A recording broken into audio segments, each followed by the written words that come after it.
Ladies and gentlemen, the RTX 2060.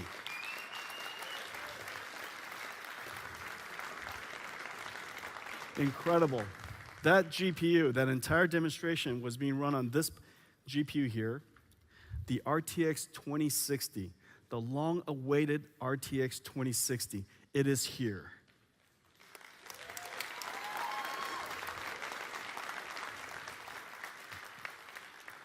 So the RTX 2060, 52 teraflops of tensor core processing, 5 gigaarrays per second, 6 gigabyte frame buffer, G6, the fastest memories in the world. Okay? That's what it took to play what you just saw, Battlefield 5, with ray tracing on. Now let's take a look at the performance. What you were looking at, if RTX was off, the frame rate would be about 60 frames per second. A really fantastic experience. Really fantastic experience. Battlefield 5, 1440p, 2 megapixels, on a 2060, over 60 frames per second. Now, when you turn on ray tracing, this is what happens.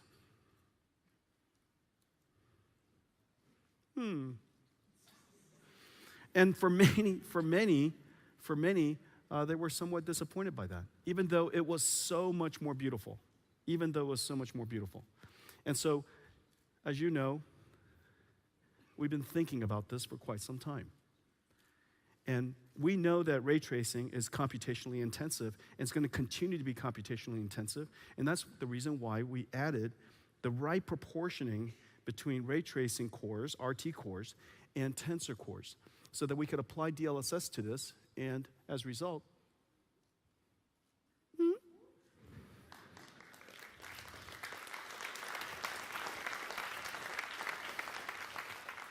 ladies and gentlemen, this is my favorite demo right here.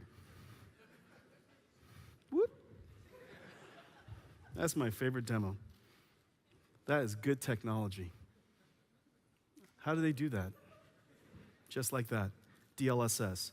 It looks beautiful, and because that network, that DLSS network, was trained from and learned from so many high-resolution images and trained on this supercomputer, just tons and tons and tons of examples, this huge neural network has become smarter and smarter, and it can predict what is the best pixel to generate. And as a result, reduce the amount of computational load so that we could reduce the resolution and then use DLSS to infer a much more beautiful high resolution. The new Turing GPU has a brand new shader architecture, as I mentioned. We double the amount of operations that we can simultaneously process. We can now process integer operations as well as floating point operations at the same time. We also doubled our cache. And we have because we unified our shared memory and L1 cache, we have the ability to double that as well. So we would expect the performance boost relative to previous generations to be quite substantial. And as you can see, and with all of the other shader technology that you've seen published about Turing, for example, variable rate shading, multi-view rendering, mesh shaders, and just the hundreds of new improvements that we put into our shader technology, shader architecture, you could see that the performance on any games is dramatically higher.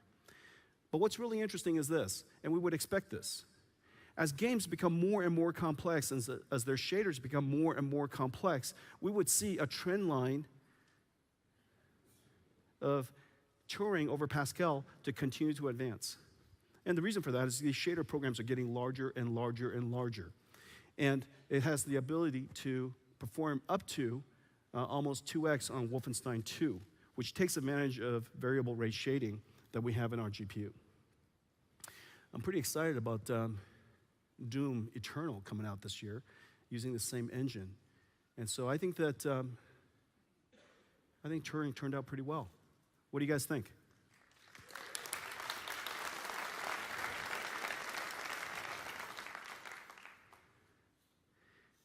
Well, turns out gamers need more performance than ever. If you plotted out all of the games that we have in GFE, these are all the games that our GeForce gamers are playing over the last several years. In order to sustain 60 frames per second at 1080p, you would have to triple the amount of computational capability over the course of the last 4 to 5 years. Meanwhile, resolution has increased from 1080p 60 hertz to 1440p 144 hertz, which is the reason why if you take a look at the number of X60 class, 60 class gamers continue to grow over the last several years. In fact, it almost tripled over the last several generations in the last 4 years. And so if you take a look at the 2060 now, compared to the installed base of GeForce, this is kind of what it looks like. I mean, this is pretty extraordinary.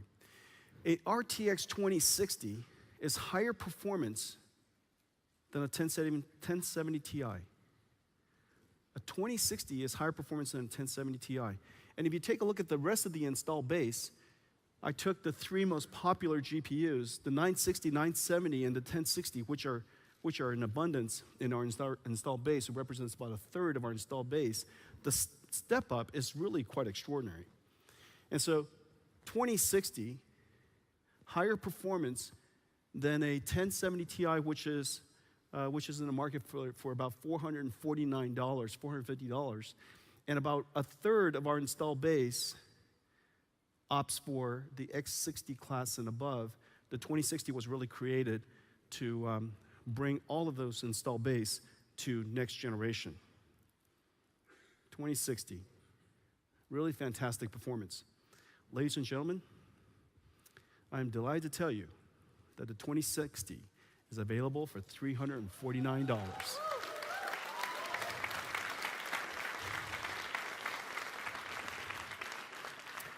$349. You can enjoy next generation gaming. 52 trillion tensor flops, 5 gig arrays, 6 gigabytes of G6 memory, $349. Perfect for the entire installed base. But that's not all. I got a special gift. We have a special bundle. We're going to bundle with 2060 and 2070.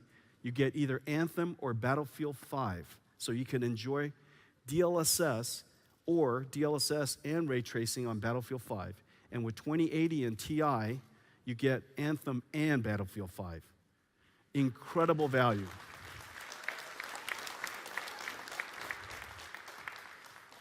The 2060 is here now. The number of 2060 graphics cards you're going to be able to enjoy and buy all over the world, the designs from all of our AIC partners are just beautiful and exciting. They'll be available on January 15th, next week. Ladies and gentlemen, the 2060 family.